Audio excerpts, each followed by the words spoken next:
Buenos días. Primero pediros disculpas por este pequeño retraso, pero estábamos todavía en Consejo de Gobierno.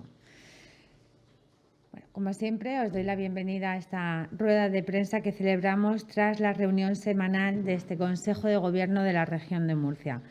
Me acompaña un día más el consejero de Salud, Juan José Pedreño, para actualizar toda la información sobre la incidencia de la pandemia y los avances en este proceso de vacunación. Y hoy también comparece el consejero de Economía, Hacienda y Administración Digital, Javier Celdrán, quien les va a informar con todo detalle sobre el proyecto de presupuestos de la comunidad de este año que hemos aprobado hoy en este Consejo de Gobierno. Unos presupuestos que ascienden a la cantidad de 5.331 millones de euros, 578 más que el ejercicio pasado.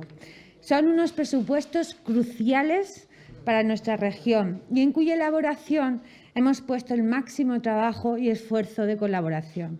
Son unos presupuestos con el objetivo de reforzar nuestra lucha contra la pandemia, de seguir ayudando a nuestras empresas, a nuestras pymes, a nuestros autónomos y, sobre todo, son unos presupuestos para garantizar unos servicios públicos de calidad para todos los murcianos. Unos presupuestos que sigan creando ese empleo, que sigan creando esas nuevas oportunidades para este 1,5 millones de personas y, sobre todo, y muy importante, mantener el liderazgo de ese crecimiento económico de España. En suma, son unos presupuestos que nos hacen a todos muchísimo más fuertes para luchar contra todos los retos que nos trae esta pandemia. Y antes de ceder la palabra al consejero de Salud, les adelanto que mañana viernes se reúne el Comité COVID. Tras esta reunión se anunciarán las medidas que vamos a tomar en la región de Murcia tras la finalización del estado de alarma del próximo domingo 9 de mayo. Esto es un fin de un estado de alarma abrupto que no está consensuado, que no obedece a ningún criterio técnico ni sanitario, sino que obedece a los intereses partidistas de un gobierno de Pedro Sánchez, un gobierno de España que ha abandonado definitivamente a los españoles en la lucha contra esta pandemia y nos priva a las comunidades autónomas de un marco legal que nos permita aprobar en cada momento las medidas necesarias para frenar los contagios donde sea preciso. Este Gobierno regional realizará todas las medidas oportunas para salvaguardar el bienestar de los murcianos. Y ya cedo la palabra al consejero de Salud para facilitarle los últimos datos de esta incidencia de la pandemia y, sobre todo, de cómo va este proceso de vacunación. Consejero. Consejera, buenos días. Finalizamos esta semana con la incertidumbre generada en todas las comunidades autónomas por el final del estado de alarma el próximo domingo, sin tener un plan común de actuación que unifique las medidas a nivel nacional y que nos dote de las herramientas necesarias que tantas veces hemos pedido para actuar ante la pandemia.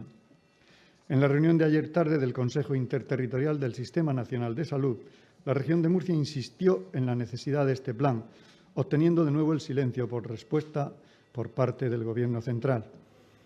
Esta falta de concreción y de toma de decisiones deja a las comunidades desprotegidas y la propuesta del Gobierno central de poder recurrir al Tribunal Supremo es solo un parche que no solventa la inseguridad jurídica en la que quedan las autonomías a partir del 9 de mayo. Es una decisión tomada sin contar con las comunidades autónomas, de forma unilateral y que descarga en los jueces la responsabilidad de un Gobierno que no quiere gobernar. A día de hoy, y según la última información proporcionada por el Servicio de Epidemiología, las cifras en la región de Murcia son las siguientes. Contamos con un número total de casos activos de 707 personas. De los 70 casos nuevos detectados ayer, 22 corresponden a Murcia, 12 a Cartagena, 5 a Cejín, 4 a Fuente Álamo y Lorca y el resto repartidos entre los diferentes municipios de la región. El número de ingresos por COVID se situaba ayer en 72 personas hospitalizadas, de los que 28 se hallan en las unidades de cuidados intensivos, 2 más que en el día anterior. El peor dato de la jornada de ayer es el fallecimiento de una persona a causa de la pandemia, un varón del área 6 de 67 años de edad. Por último, el número de pruebas realizadas en la región ascendía a 1.156.869. Respecto a la campaña de vacunación, en el Consejo Interterritorial al que antes me he referido, manifestamos nuevamente la disconformidad de la región de Murcia con el retraso de la administración de la segunda dosis de AstraZeneca a menores de 60 años y ha pedido al Ministerio de Sanidad que se replantee esta postura, que siga las recomendaciones de la Agencia Europea del Medicamento y de las sociedades científicas, o al menos dé la posibilidad de que estas personas se vacunen de forma voluntaria, ya que se dispone de vacunas de AstraZeneca más que suficientes para administrar estas segundas dosis.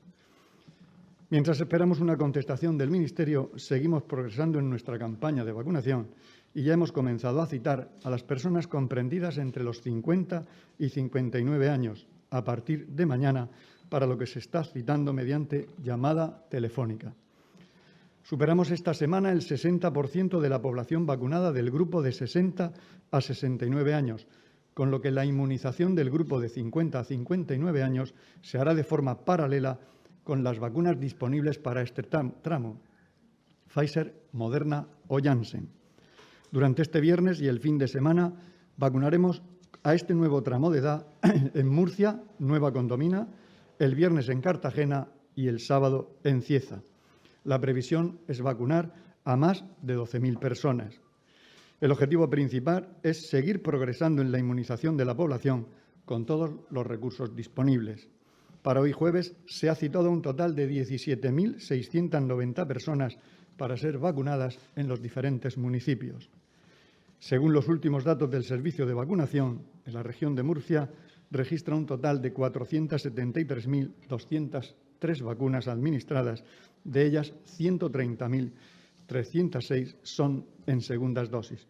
Mientras tanto, y mientras se aproxima la anulación del estado de alarma, seguimos insistiendo a la población para que cumpla con las medidas, para que se pongan la mascarilla, porque ahora mismo se hace más que nunca necesario utilizar la mascarilla. Y la mascarilla en todos los lugares, fundamentalmente en aquellos sitios en los que compartimos relación con amigos, en una terraza o en la hostelería, mientras no consumimos, que tengamos la mascarilla puesta. Y además, por supuesto, el lavado de manos, la distancia de seguridad o ventilar los espacios cerrados. Sin más, consejera. Gracias, compañero. Y antes de ceder la palabra al consejero de Economía, Hacienda y Administración Digital, voy a informarles sobre algunos de los principales asuntos aprobados hoy por el Consejo de Gobierno, además de este proyecto de presupuestos para este año. El Consejo de Gobierno ha aprobado hoy el Decreto Ley de Reactivación Económica y Social tras el impacto del COVID-19 en el área de vivienda e infraestructura, con el fin de facilitar la inversión y adelantarnos a la ejecución de los fondos europeos de reactivación económica, los Next Generation. Así, todos los proyectos con financiación europea tendrán una tramitación urgente y prioritaria en las actuaciones relacionadas con la rehabilitación de viviendas o edificios, en los equipamientos, en las infraestructuras y en la regeneración urbana. Por otra parte, en el área de salud, el Consejo de Gobierno ha aprobado hoy distintas inversiones destinadas a avanzar, sobre todo en la modernización tecnológica y en la eficiencia de nuestro sistema sanitario. Así, se han aprobado casi 10 millones de euros para implantar equipos de cirugía robótica en los hospitales de Virgen de la Risaca, Santa Lucía, Morales y Reina Sofía. Además, también hemos dado el visto bueno a contratar un sistema de información para datos genéticos del SMS, así como al desarrollo de una plataforma, un Big Data, orientada sobre todo a la práctica clínica. En materia de emergencias, el Consejo de Gobierno ha aprobado las modificaciones del Plan Especial de Protección Civil para incendios forestales de la región de Murcia, el llamado Plan Infomur, que contempla como principal novedad para este ejercicio la prolongación por un mes más del periodo de voluntarios de protección civil, que son los que harán esa vigilancia móvil. Este Plan Infomur despliega un operativo integrado por casi 500 profesionales, un helicóptero de vigilancia y otros 4 para esas tareas de extinción, entre otros medios, con el fin sobre todo de proteger a las personas, de proteger los bienes, el medio ambiente ante el riesgo de incendios forestales dentro de nuestro ámbito territorial.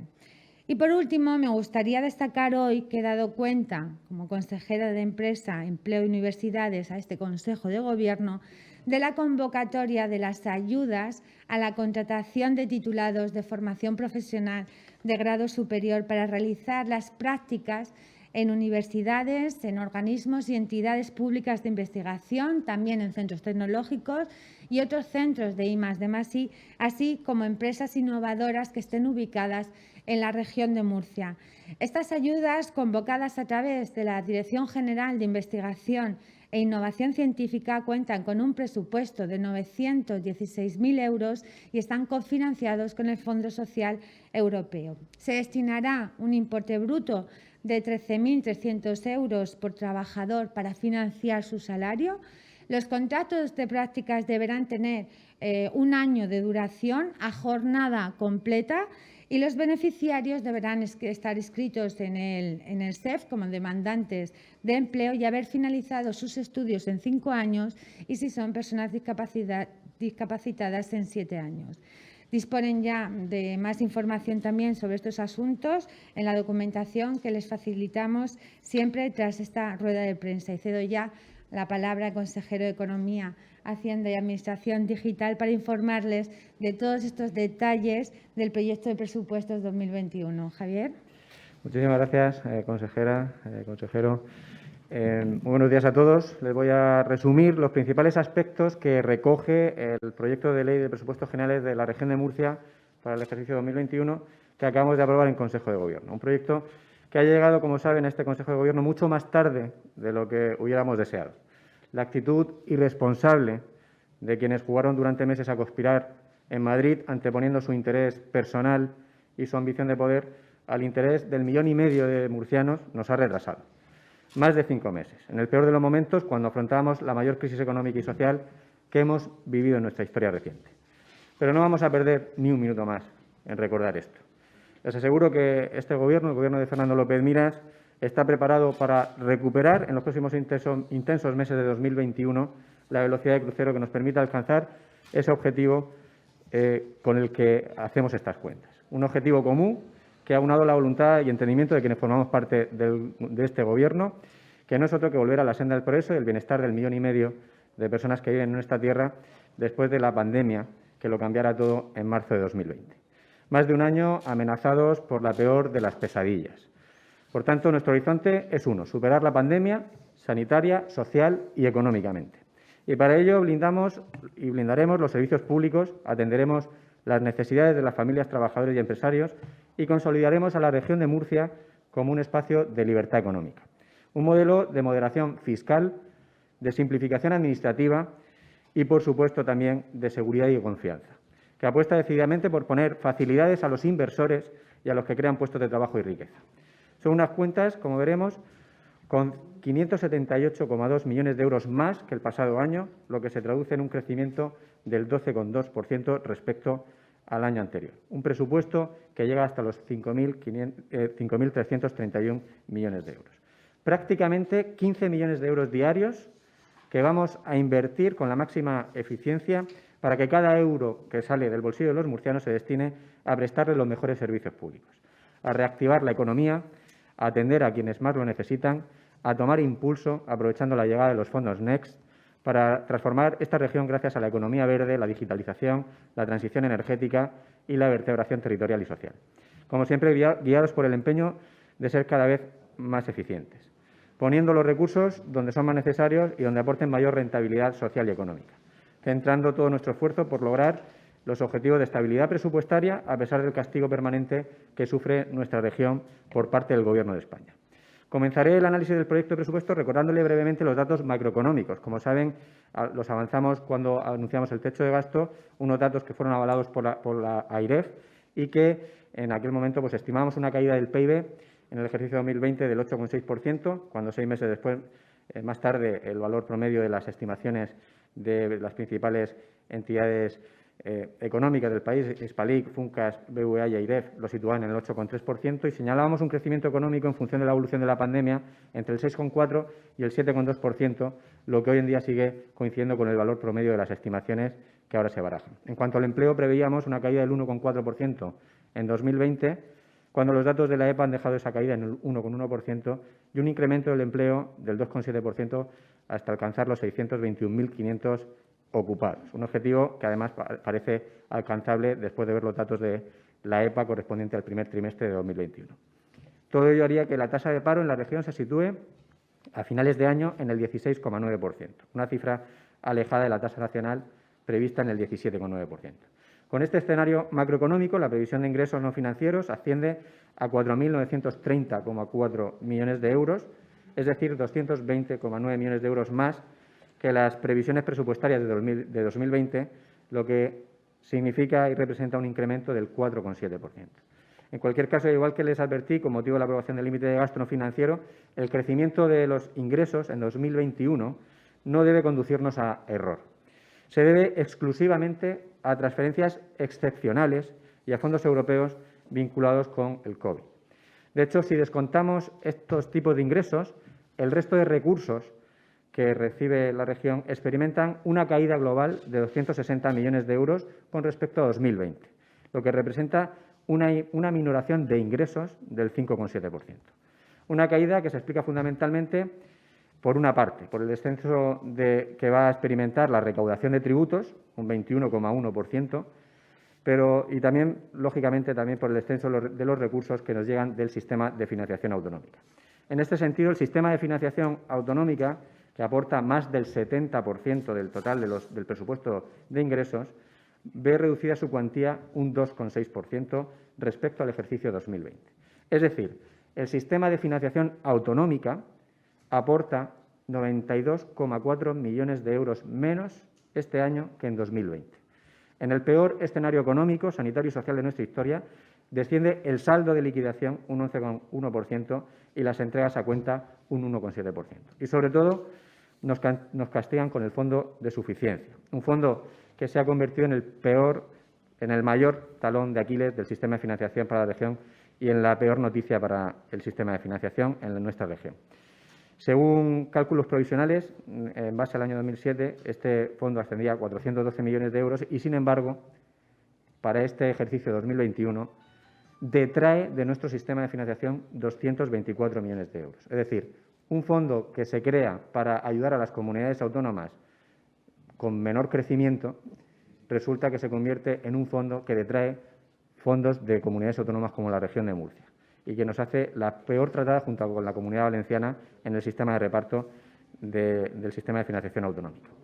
2.509 euros por habitante recibimos en la región de Murcia frente a los 2.715 que recibe la media del Estado o los 3.412 euros por habitante que recibe la comunidad mejor financiada, Cantabria.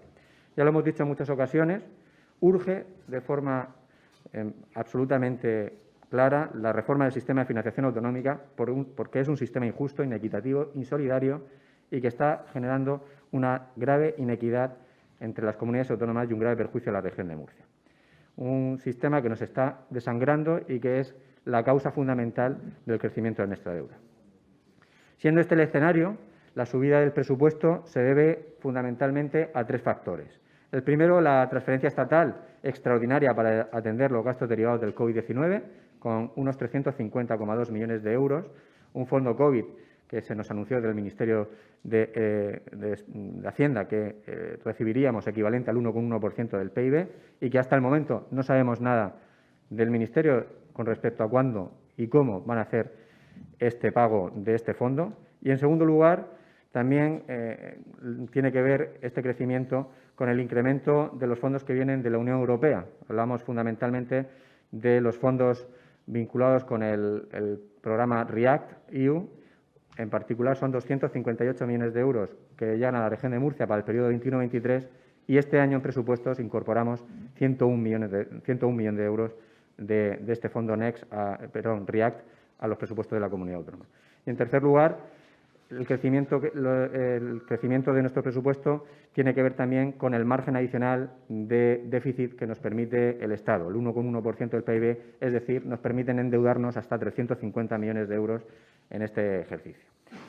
Con estos determinantes, hoy aprobamos en este Consejo de Gobierno el proyecto de presupuestos, un presupuesto que es el más alto de la historia, un récord histórico y que además nos supone un crecimiento de un 12,2%, 578 millones de euros, como decía, con respecto al ejercicio pasado. Prácticamente 8 de cada 10 euros se va a invertir en sanidad, educación y servicios sociales, así como en otras actuaciones de interés social, de carácter social. En concreto, el 40% del presupuesto se dedica a salud, el 30% a educación, el 8% a política social y el 1% al resto de actuaciones de naturaleza social. En total, un 79% del presupuesto se dedica a blindar el gasto relacionado con los servicios públicos inherentes al estado de bienestar que son de nuestra competencia. Por su parte, en 2021 la Comunidad va a dedicar un 13% de su presupuesto a la reactivación económica, con una dotación de más de 722 millones de euros. El 8% restante corresponde al resto de servicios, tales como protección civil, administración general, relaciones con la administración local o deuda pública. En ese sentido, de los 15 millones de euros que se va a invertir cada día en la comunidad autónoma en atender las necesidades de sus ciudadanos, más de 11 millones corresponden al blindaje de los servicios públicos del Estado de Bienestar, 2 millones al día a la reactivación económica y más de un millón y medio en particular a la gestión del resto de servicios públicos. Destinaremos 6 millones de euros al día a sanidad hasta completar los 2.149 millones de euros, más de 4 millones diarios a educación, con una dotación anual de 1.588 millones de euros, y algo más de 1,5 millones al día en servicios sociales, con un total de 415 millones de euros, a los que se le debería añadir otras actuaciones de carácter social, a los que destinaremos 42 millones de euros. Todas estas áreas experimentan incrementos. En concreto, como digo, el blindaje social asciende a 390 millones de euros, es decir, un 10,3% de aumento. Entre ellos es especialmente destacable los aumentos, como digo, del área de sanidad, un 14%, con la finalidad de reforzar la respuesta sanitaria todavía frente al COVID-19, un 12% de incremento en los servicios sociales y también un 14,4% de incremento superior en la dotación que va a la reactivación económica, 722 millones de euros que nos van a permitir seguir ayudando al sector empresarial, especialmente al más afectado por la pandemia, hostelería, turismo y comercio.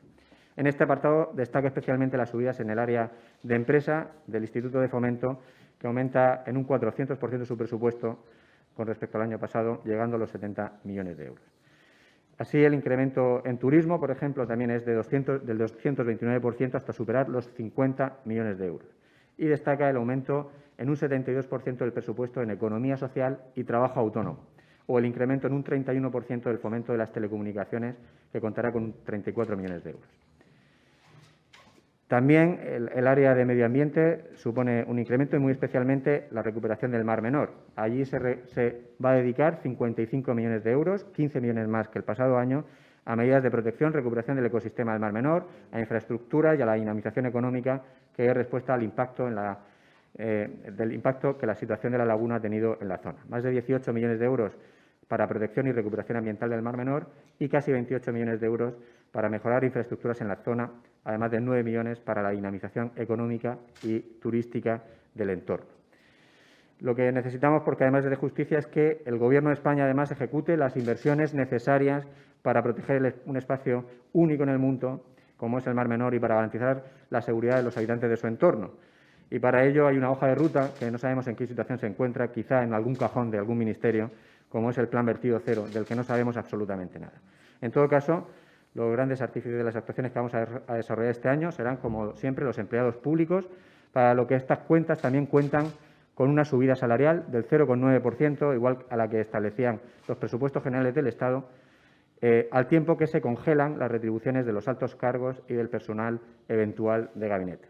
Este fue el compromiso de nuestro presidente, que finalmente podemos cumplir la subida de todo el salario, no solo de la parte estatal, sino también de la autonómica, para todos los funcionarios de la comunidad autónoma en ese 0,9%. En resumen, esta priorización en nuestras políticas da lugar al siguiente reparto por consejerías, a un reparto por consejerías que ahora les detallo muy resumidamente. Por un lado, los créditos que todos los créditos que se gestionan suben en todas las secciones presupuestarias, excepto en dos. Por un lado, los créditos que va a gestionar la Consejería de Fomento e Infraestructuras, que bajan en 32,9 millones de euros como consecuencia de la minoración anual de la construcción de la autovía Zeneta-Santomera, derivada de una menor aportación por parte del Estado. Asimismo, también se reduce como consecuencia de una menor aportación autonómica para la construcción del AVE, porque así se prevé en el convenio firmado con la Sociedad Murcia Alta Velocidad. Y, por otra parte, también disminuye la sección de deuda pública, que baja 24,6 millones de euros como consecuencia fundamentalmente de las operaciones de refinanciación que hemos venido realizando en la región de Murcia para tener una mayor eficiencia económica y, por lo tanto, pagar menos intereses a la hora de devolver la deuda que acumula la región de Murcia.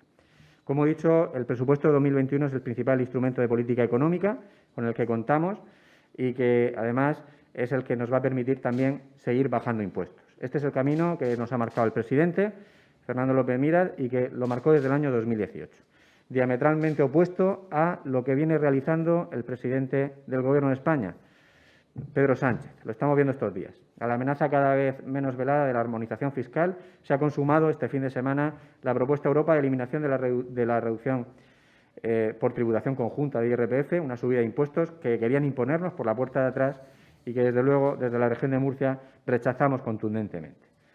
Queremos seguir bajando impuestos, reduciendo la presión fiscal a nuestros ciudadanos y lo vamos a seguir haciendo en la hoja de ruta que, como digo, ya está marcada por nuestro presidente. Comenzamos en el año 2018, como saben, con sucesiones y donaciones y también con reducciones progresivas en la tarifa de la IRPF, en las que este año hemos seguido avanzando, lo que va a beneficiar a más de 300.000 murcianos y murcianas que se ahorrarán hasta 18 millones de euros adicionales. Una medida que beneficia especialmente a las clases medias con unos ingresos comprometidos entre los 12.450 y los 34.000 euros anuales. A ellas hemos sumado este año hasta 13 deducciones que ahorrarán a los murcianos unos 12 millones de euros. A las ya aplicadas en ejercicios anteriores, como deducciones por nacimiento, adopción, gastos de guardería, material escolar, sumamos nuevas deducciones vinculadas con la conciliación, con el contrato de personas para el cuidado de hijos menores de 12 años y por el acogimiento de mayores de 65, y también otro tipo de deducciones, más de 406 millones de euros en total, que en 2021 se mantendrá en el bolsillo de los murcianos para fomentar el ahorro, el consumo y la inversión. En resumen, este es el presupuesto que hoy hemos aprobado, un presupuesto histórico, extraordinario, que nace para dar respuesta a la situación que vivimos sin precedentes, un presupuesto que, como digo, va a permitir, por un lado, blindar los servicios públicos esenciales, porque aseguramos la protección de la salud del 1,5 millones de murcianos, donde se ha inyectado 2.149 millones de euros, 263,5 millones de euros más que el pasado año, un 14% más.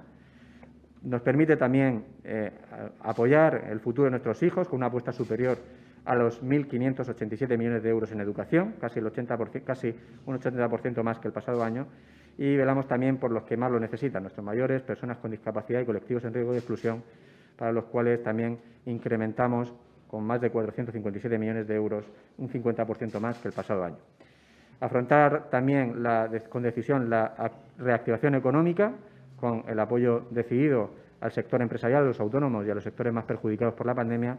Y, por último, también estos presupuestos son una puerta abierta a la transformación digital y sostenible de la región, con nuestra apuesta por la digitalización de los servicios públicos, la digitalización de la PYME y también la recuperación del Mar Menor y la apuesta por el medio ambiente.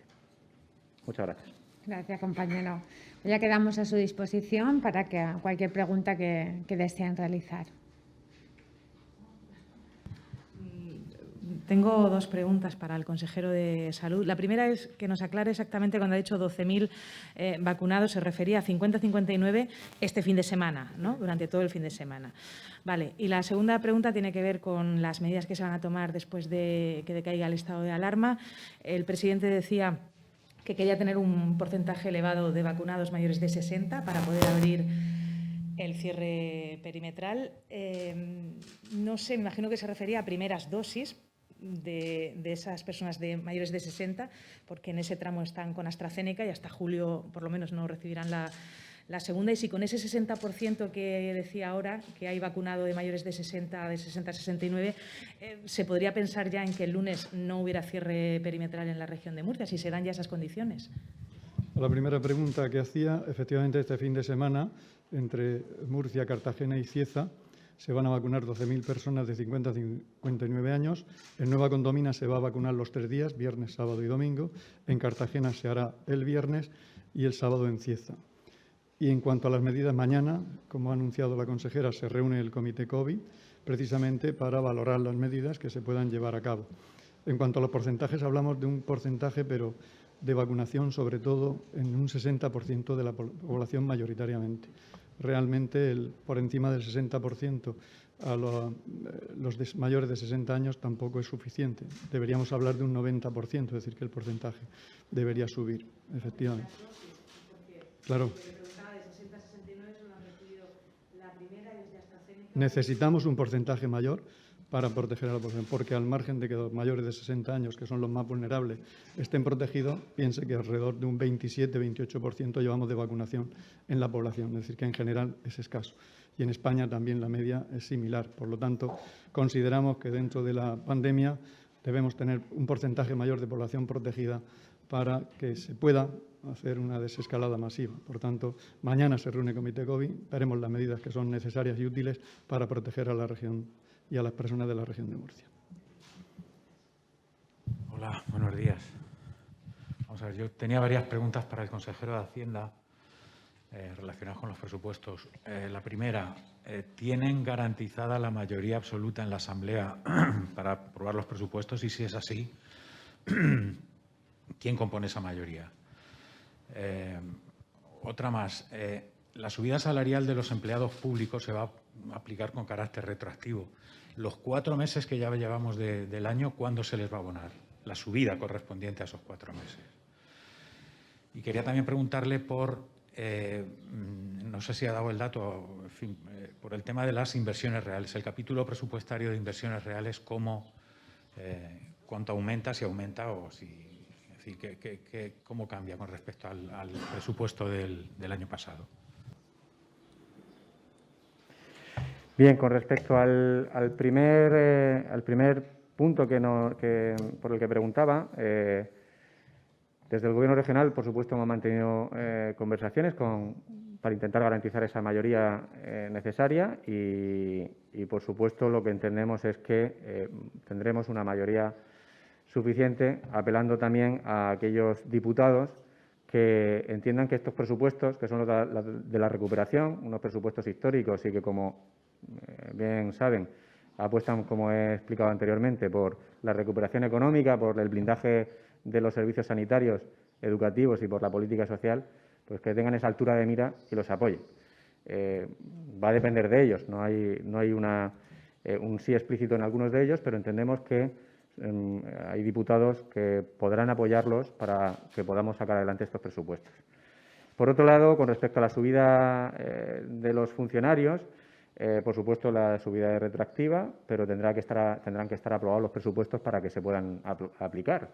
Son subidas retroactivas a 1 de enero, pero tendremos que aprobarlos una vez que los presupuestos estén totalmente aprobados en la Asamblea y en ese momento se producirá lo antes posible, entiendo que en la primera nómina posible, el pago de los atrasos de esa subida en el mes en el que se produzca y en el momento en el que se produzca esa aprobación de los presupuestos.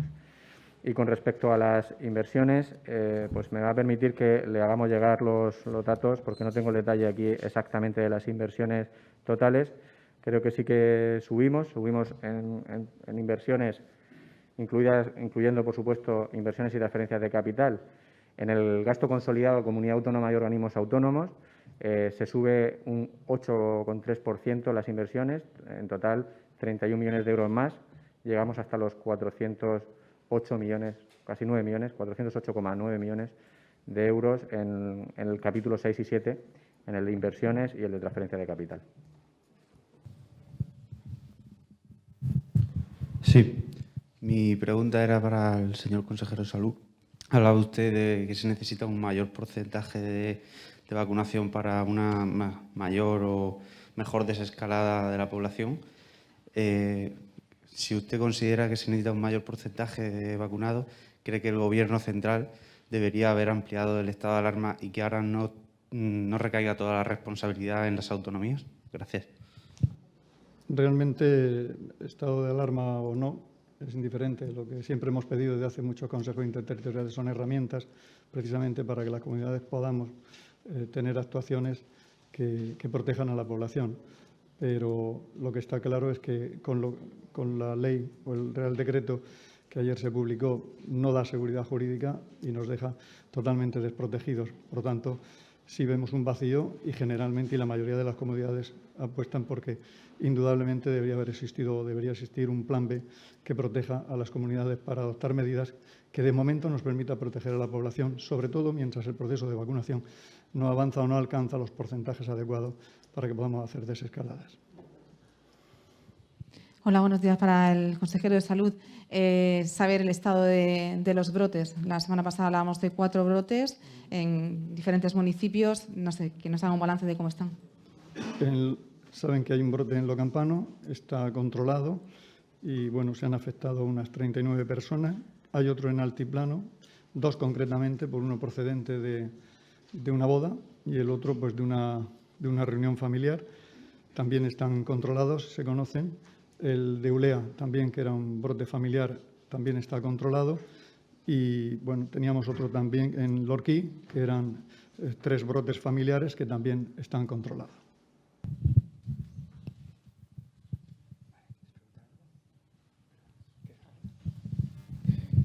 Sí, y yo quería, cuando ustedes llevan tiempo diciendo que se les tiene que dotar de herramientas, ¿qué herramientas proponen ustedes? ¿Con qué tipo de herramientas les vendría bien? Vamos a ver. Sí. Sí, como he dicho en la intervención, mañana habrá una reunión del COVID para tratar estos temas, pero sobre todo este Gobierno regional lo que ha hecho desde el principio de esta pandemia es seguir las directrices que marcan los técnicos sanitarios y es lo que vamos a seguir haciendo, porque gracias a seguir esas instrucciones, porque los técnicos sanitarios son los que conocen y analizan día a día la situación de esta pandemia, este Gobierno regional seguirá sus instrucciones, como ha hecho hasta ahora, y eso ha sido el resultado de que esta región tenga las tasas de incidencia tan bajas que ha tenido. Por lo tanto, lucharemos, trabajaremos, solicitaremos todas las herramientas que legalmente tengamos en nuestras manos para salvaguardar la vida y los contagios de los murcianos y las murcianas. No sé si me puede explicar alguna herramienta que ustedes puedan... Mañana, como tenemos la comisión COVID, allí en esa reunión y después, como vamos a darles todas las explicaciones y todas las medidas que vamos a tomar como Gobierno regional, sí, mañana hacemos la reunión y les informaremos de todo el detalle. Gracias. Vamos a pasar a las preguntas de los compañeros que se encuentran conectados de manera telemática. En primer lugar, tiene la palabra María José Jiménez, de Radio Nacional de España. Hola, buenos días. Para el consejero de Salud.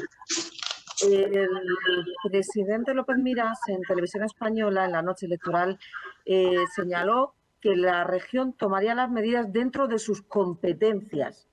Entiendo que no se adoptaría o mantener ese toque de queda y el cierre perimetral, si nos acogemos a esas palabras, o finalmente si se va a poder hacer o se plantean hacer uso de ese Real Decreto que ha aprobado el Consejo de Ministros el martes.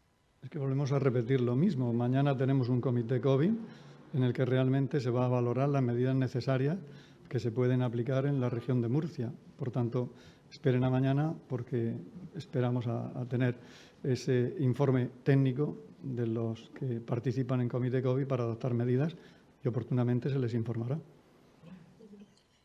En todo caso, el presidente también condicionaba la duración de las medidas a alcanzar ese alto porcentaje para los mayores de 60 años.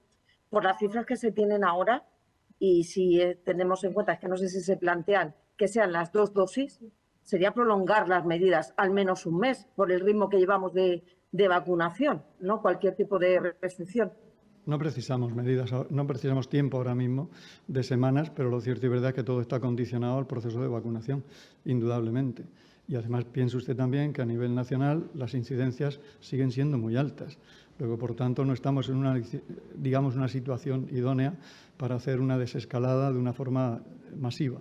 En cualquier caso, repetimos, mañana, Comité COVID, volveremos a ver y revisar las medidas y los técnicos, con sus informes que nos aporten, pues se plantearán unas medidas que serán informadas y trasladadas a ustedes en tiempo y forma. En cuanto a la vacunación de personas de 50 a 59 años, se les está llamando por teléfono por ser un grupo de edad que están trabajando, sé que hay permisos, pero no sé si aquellas personas que prefieran no acudir en su horario laboral cuando se les cite, ¿tienen opción para cambiar la fecha o no? Tienen opción y además se les ofrece mañana o tarde, es decir, que se les está indudablemente ofreciendo cualquier oportunidad, incluso de no poder, se les volverá a llamar o se les plantea otro tipo de cita, pero se está intentando facilitar todas las condiciones oportunas para que se vacunen. ¿Será en horario de tarde estas vacunaciones mayoritariamente o no? Hay horarios mañana y tarde, depende lógicamente de los puntos de vacunación y de los equipos, pero en cualquier caso siempre tendrán la oportunidad de vacunarse, según el criterio que ellos tengan. De acuerdo, gracias. Gracias, María José. Es el turno ahora de Baldo Cortón, de la agencia EFE. Bien, tres cuestiones al consejero de Salud. Una de ellas es qué opina de una opción que ha hecho el Ayuntamiento de Yecla de convocar a sus ciudadanos de 60 a 69 años que no han sido citados, pero que vayan al pabellón de la Feria del Mueble de Yecla a vacunarse, porque han detectado problemas en las llamadas, errores, y bueno, si usted es partidario de este tipo de citas masivas. Después también me gustaría saber su opinión sobre la libertad de la patente de las vacunas que propone Estados Unidos. Y por último, los últimos datos de las variantes en la región. Bien, a la primera pregunta nos parece razonable porque además, como hicimos ya este fin de semana pasado y se va a hacer, por ejemplo, en Cartagena, es que tramos de 70 a 79 o 60 a 69, como estamos bajando, es decir, nos va quedando muy poquito porcentaje de vacunación, nos parece interesante que se hagan ese tipo de llamamientos porque hay personas que tienen desactualizados sus teléfonos, porque hay personas, incluso no todo el mundo se vacuna, no, en un proceso de vacunación no se alcanza el 100%, pero hay personas que pueden cambiar de opinión, por tanto se les deja esa puerta abierta. Y siempre condicionado a que están vinculados y relacionados con la Consejería de Salud y con Salud Pública para que los mensajes sean uniformes, sean los mismos y no exista confusión y queremos incredulidad entre las personas. Bueno, me hablaba del tema de las vacunas en cuanto a las patentes. Es un tema que no, evidentemente queda dentro de los técnicos y además deben ser las agencias europeas y españolas del medicamento las que tomen esa determinación. Me hacía una tercera pregunta. Sí, sobre las variantes. Perdón, efectivamente. Las variantes estamos igual. 324 casos de variante británica, 9 de brasileña y 9 de sudafricana y 2 de brasileña, y estamos en el mismo porcentaje. Como bien saben, las muestras se envían a Madrid, a Majadahonda, y tardan mucho en responder o en dar respuesta. Por tanto, nos mantenemos con esas mismas cifras, pero viene a considerarse que aproximadamente por encima del 80% de las variantes que dominan la región es la británica. Muchas gracias. Bueno, pues todas estas han sido las preguntas planteadas para el día de hoy. Gracias a todos. Muchas gracias. Muchas gracias.